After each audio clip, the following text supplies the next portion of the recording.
Hey, welcome to my little shop, or welcome back, whichever. I got myself a 1412 Laguna bandsaw.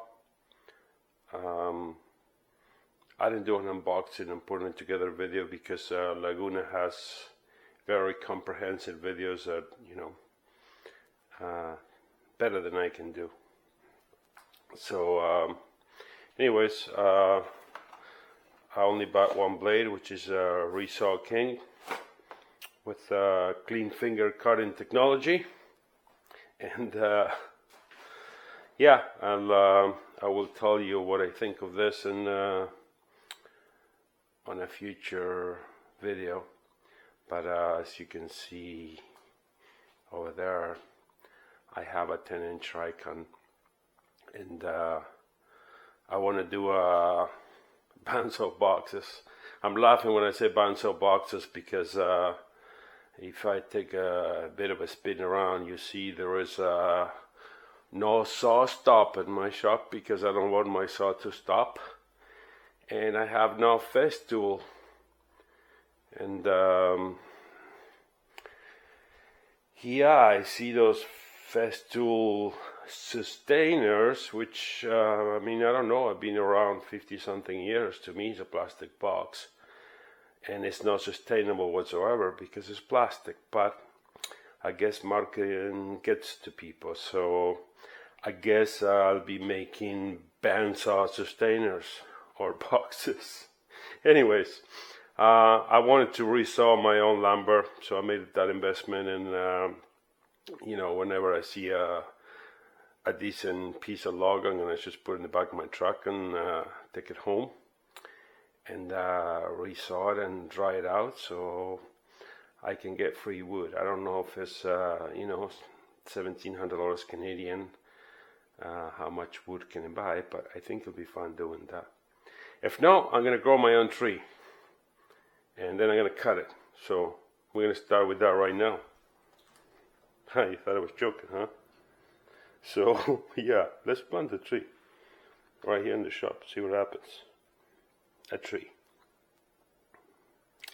It's more like a watermelon.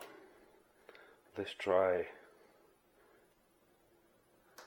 just 2 seeds.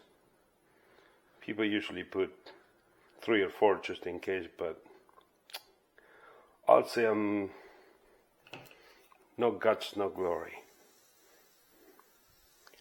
So put some water there, wake up the seed,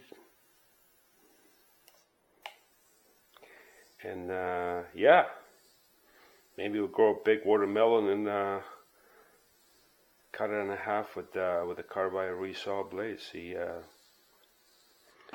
if it's a clean cut or not.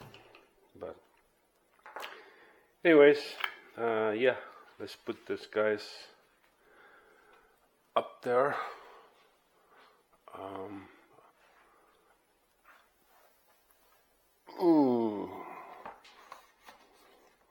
not tall enough for this shelf.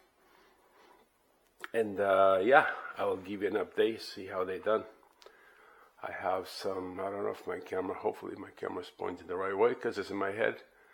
I have some lemon and some, what are they called, blood oranges, some other name. Anyways, yeah, I have a weird shop. I have some, these are Argentinian clementines. They're about, I planted them at the end, almost at the end of the summer. No, actually, maybe 6-7 months. This is a clementine that I bought. This was shipped to me, so this should give fruit soon. This is rehab. They're recovering because I dried them out. Those are 2 lemons, and I have a Valencia orange, and I have an actual lemon there that has lemons growing on it. So anyways, I will put a blade in this bad boy and give it a shot, and maybe give a thoughts video. So that's it. That's all I'm sharing with you. Stay well. See you soon.